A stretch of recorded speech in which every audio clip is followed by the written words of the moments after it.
So let me ask you two this. I've done some amount of programming before in my lifetime, and so what I want to know from people that don't do this, haven't done this before, what is most interesting to you to see from these teams? Like when a team is working on something, what do you want to see from them?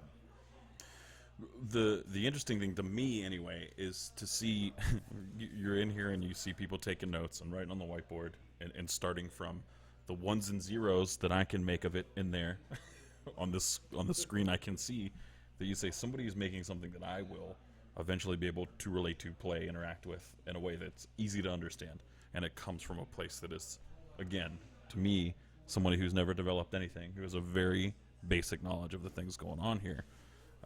It looks like binary. It looks like ones and zeros when I walk in there, and then the point where it makes the jump to something that is recognizable, a format that's recognizable to me, at least in my understanding of the process. It might as well be magic by now, and it's really cool to sit in here and watch it happen.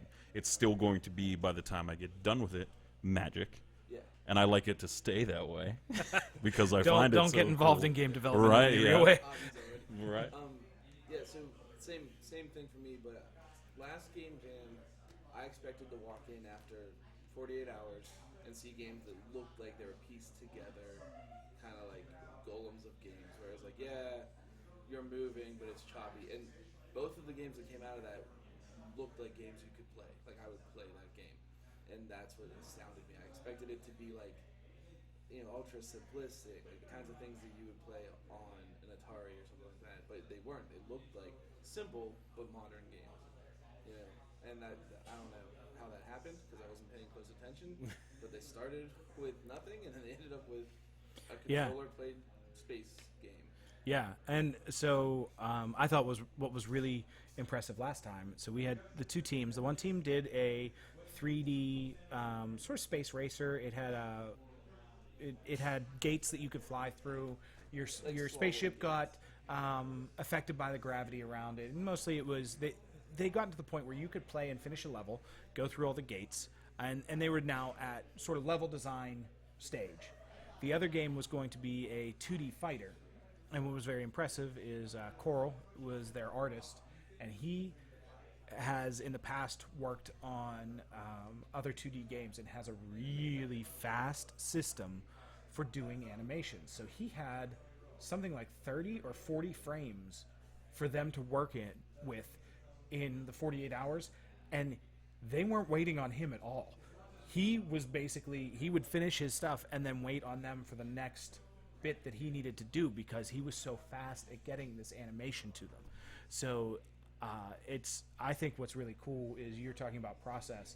I think it's really cool that I'm not an artist at all, but seeing how other people work and their processes that are so different than mine because it's such a different sort of field than mine. Art is totally different than what I do, but it's really neat to see their process and see what can be done and, like Brayden said, end up with something that looks coherent and not a polished game, but certainly a working game.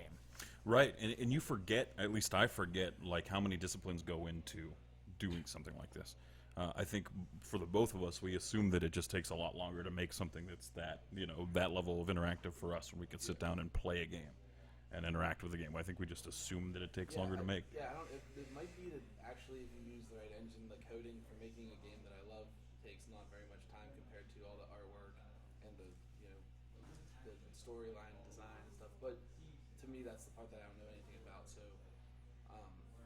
that's the most exciting to me. Right, and when you're on teams here like this, you have all these people working towards that goal within that 72 hours, and everybody has to pick up and do their part to do so. Like you're saying, with somebody doing animating, or I didn't even think about until we got here when Brayden said, hey, why don't we bring musical equipment down here in case anybody needs it. You don't even think about the aspect of, somebody's going to have to sit here and create music content for this game, or some sort of soundtrack or ambient audio, or... Yeah, that's the most exciting thing to me. I was like, maybe someone will listen to my music. Well, and I'll be honest, the game that Gene and I